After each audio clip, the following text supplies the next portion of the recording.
Hello अस्सलाम वालेकुम। और आज पाकिस्तान ने अपना T20 स्क्वाड का ऐलान कर दिया है जो श्रीलंका के दौरे पर जाएगा। और ये स्क्वाड है, काफ़ी कुछ आपने भी देखा होगा। इसमें एक नाम ऐसा भी है जिसके बारे में सब हैरान और परेशान हैं। तो आज उसके बारे में हम लोग इस स्क्वाड को रेट करेंगे कि कौन सा प्लेयर इसमें राइटली डिज़र्व्ड है। इस पे हमने पैरामीटर्स बनाए हैं कि कौन सा प्लेयर डिज़र्व करता है, कौन सा जिसके ऊपर बात की जा सकती है जो डिबेटेबल है, कौन अनडिजर्विंग है और कौन अनलकी रहा जिसको स्क्वाड में होना चाहिए था। तो चलिए शुरू से शुरू करते हैं।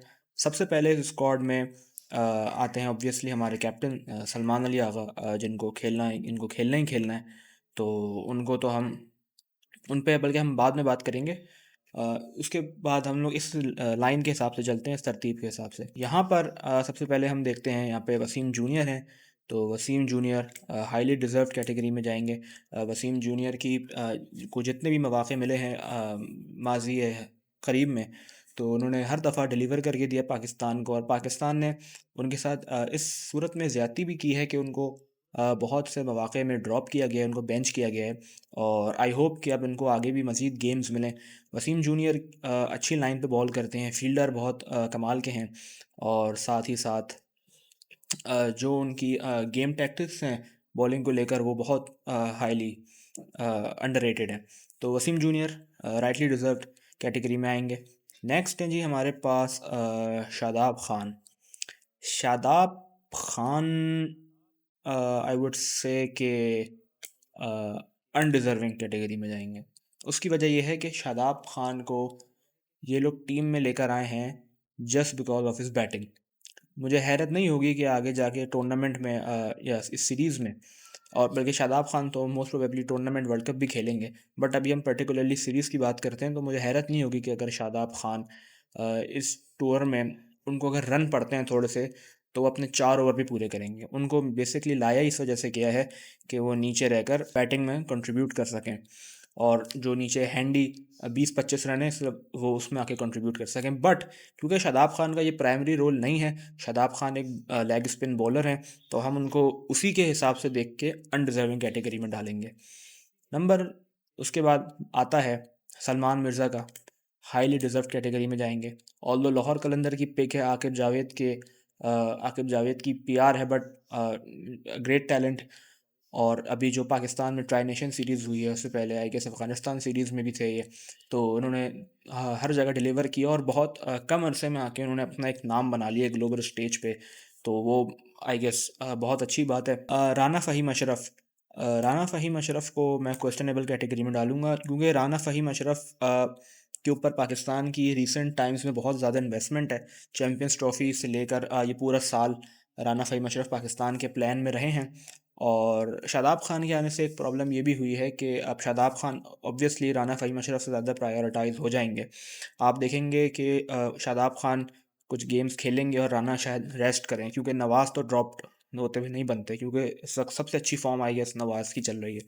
तो राना फ़हीम अशरफ किया क्वेश्चनेबल इस सेंस में भी हो सकते हैं, क्योंकि वो कभी बैटिंग में डिलीवर कर देते हैं, कभी बॉलिंग में कर देते हैं।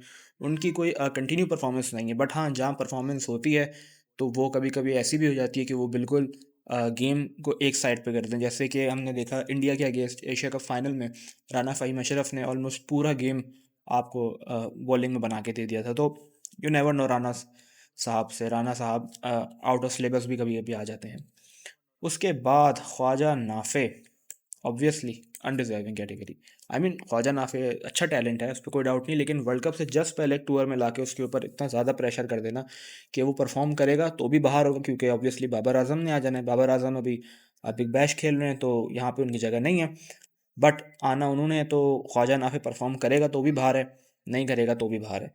तो आई गेस इन्होंने तुक्का लगाया, और ख्वाजा नाफे की जो लास्ट परफॉर्मेंस है वो आई गेस ऑस्ट्रेलिया में डोमेस्टिक टूर में थी।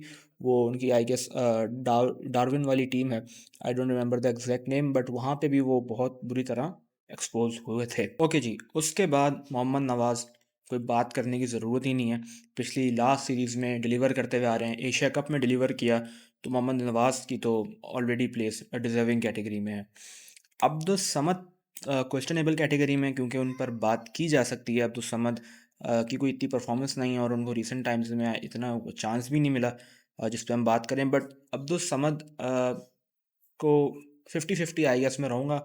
अब्दुल समद की जगह आई वुड से कि इरफान नियाज़ी को वो रख सकते थे, स्क्वाड के हिस्सा बना सकते थे। इरफान नियाज़ी को हमने अभी देखा इमर्जिंग एशिया कप में, और उससे पहले पिछले साल भी साउथ अफ्रीका के दौरे पर और ऑस्ट्रेलिया में भी इरफान नियाज़ी थे। तो इरफान नियाज़ी ने डिलीवर किया, और पीएसएल की परफॉर्मेंसेस भी हैं इरफान नियाज़ी की, तो इरफान नियाज़ी यहाँ हो सकते थे। तो इरफान नियाज़ी अनलकी रहे जो इस कैटेगरी में जाएंगे। उसके बाद फ़खर ज़मान, आई गेस फ़खर ज़मान एक ऐसा प्लेयर है जिसके ऊपर पाकिस्तान को रिलाई करना पड़ता है, क्योंकि फ़खर ज़मान किसी किसी दिन जब चलने पे आता है तो वो सामने वाली टीम को तहस नहस करके रख देगा। लेकिन आईएल टी20 में फ़खर ज़मान अभी खेल रहे हैं और उनकी कुछ खास परफॉर्मेंस नहीं है, और आई गेस फ़खर ज़मान पाकिस्तान की एक मजबूरी बन गए हैं कि उनको रखना है, ओडीआई में भी टी20 में भी। और उनके पीछे हमने कोई ऐसा बैटर तैयार किया नहीं है जो फ़खर ज़मान के लेवल पे या जिस तरह वो खेलते हैं उस एनर्जी को मैच कर सके। तो I guess Fakhar Zaman questionable category में परफेक्ट रहेंगे। उसके बाद नसीम शाह, बिल्कुल अनडिज़र्विंग। नसीम शाह की ना परफॉर्मेंस है, ना नसीम शाह की फ़िटनेस उनको अलाउ कर रही है, वेरिएशंस के पीछे छुपते हैं। पेस उनका बहुत नीचे आ गया है, फुलर बॉल कर रहे हैं जहाँ पे उनको आसानी से रन्स भी पड़ते हैं।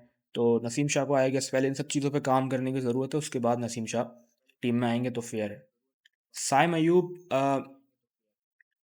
साइम अयूब को मैं ये कहूँगा, साइम अयूब को टीम में होना ही होना है, लेकिन वो डिज़र्व और क्वेश्चनेबल के बीच में आएंगे। बट मुझे समझ में नहीं आ रहा, क्योंकि क्वेश्चनेबल मैं इस वजह से उनको रख रहा हूँ क्योंकि रीसेंट टाइम्स में एशिया कप में उनकी परफॉर्मेंस विद द बैट नहीं है, अगेन विद द बॉल है, बट उनका प्राइमरी रोल क्योंकि बॉलिंग है, तो प्राइमरी रोल उनका बैटिंग है, तो इस वजह से हम उनको क्वेश्चनेबल कैटेगरी में डालेंगे।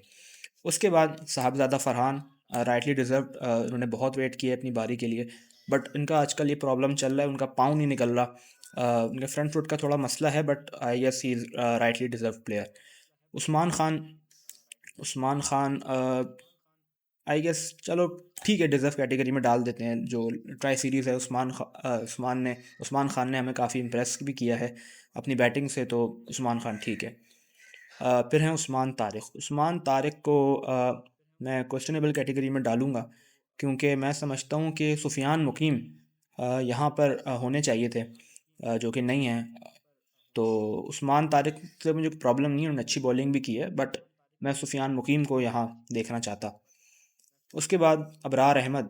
अबरार अहमद डिज़र्विंग तो हैं खेलने के, क्योंकि उन्होंने रिसेंट टाइम्स में परफॉर्म भी किया है सीरीज़ में, लेकिन अबरार अहमद का एक वीक पॉइंट है कि जब उनको रन्स पड़ने लगते हैं तो उनके चेहरे पे हवाइयाँ उड़ने लगती हैं। तो अबरार अहमद को इस चीज़ को देखने की ज़रूरत है श्रीलंका में, क्योंकि विकेट भी थोड़ी स्पिन ट्रैक्स होते हैं, तो अबरार अहमद को वहाँ काम हो सकता है, वहाँ पे उनको मदद मिल सकती है। उसके बाद जी हमारे पास है माँ सदाकत। ख्वाजा नाफे वाले पॉइंट पे ये चीज़ एक मिस हो गई है।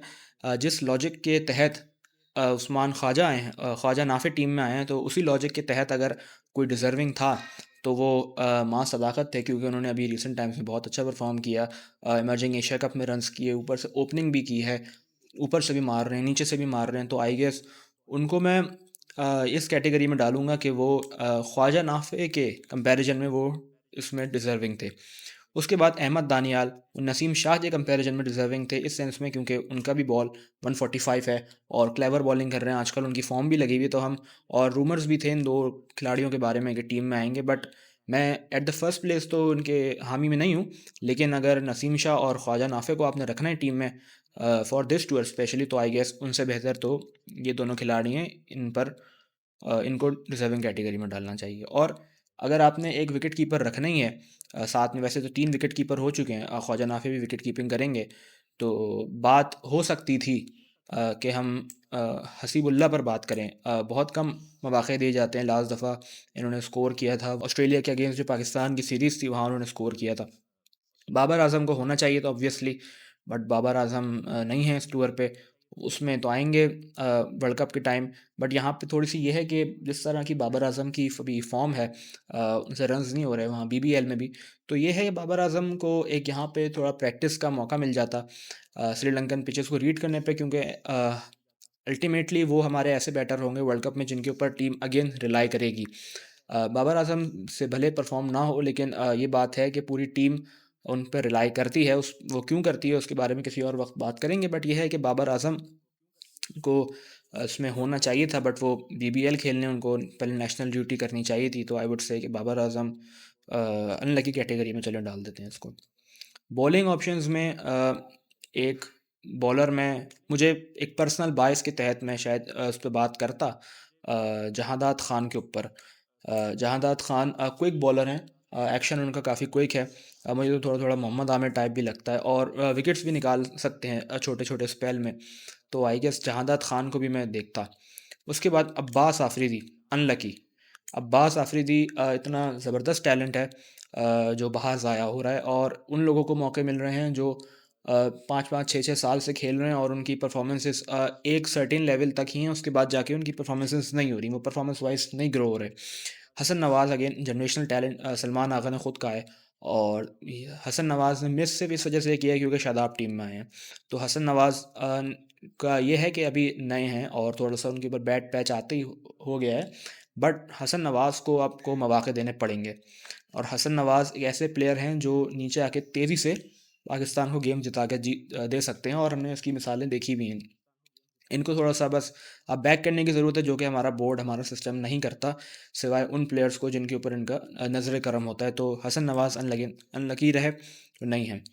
सलमान आगा, सलमान आगा की अपनी परफॉर्मेंस वाइज तो वो डिबेटेबल क्वेश्चनेबल कैटेगरी में आए हैं, क्योंकि सलमान आगा की अपनी कुछ परफॉर्मेंसेस नहीं है T20 में। एशिया कप देख लें, उसके बाद की अभी सीरीज़ में भी इतना कुछ खास नहीं है। आई गेस शायद एक इनिंग है 40 कुछ किया, आई डोंट रिमेंबर।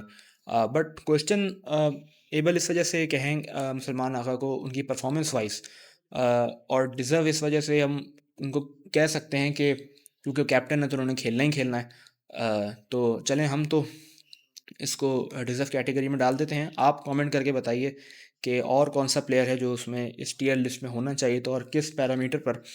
आज के लिए बस इतना ही है। कल इंशाल्लाह आपसे मिलेंगे। खुदा हाफिज़।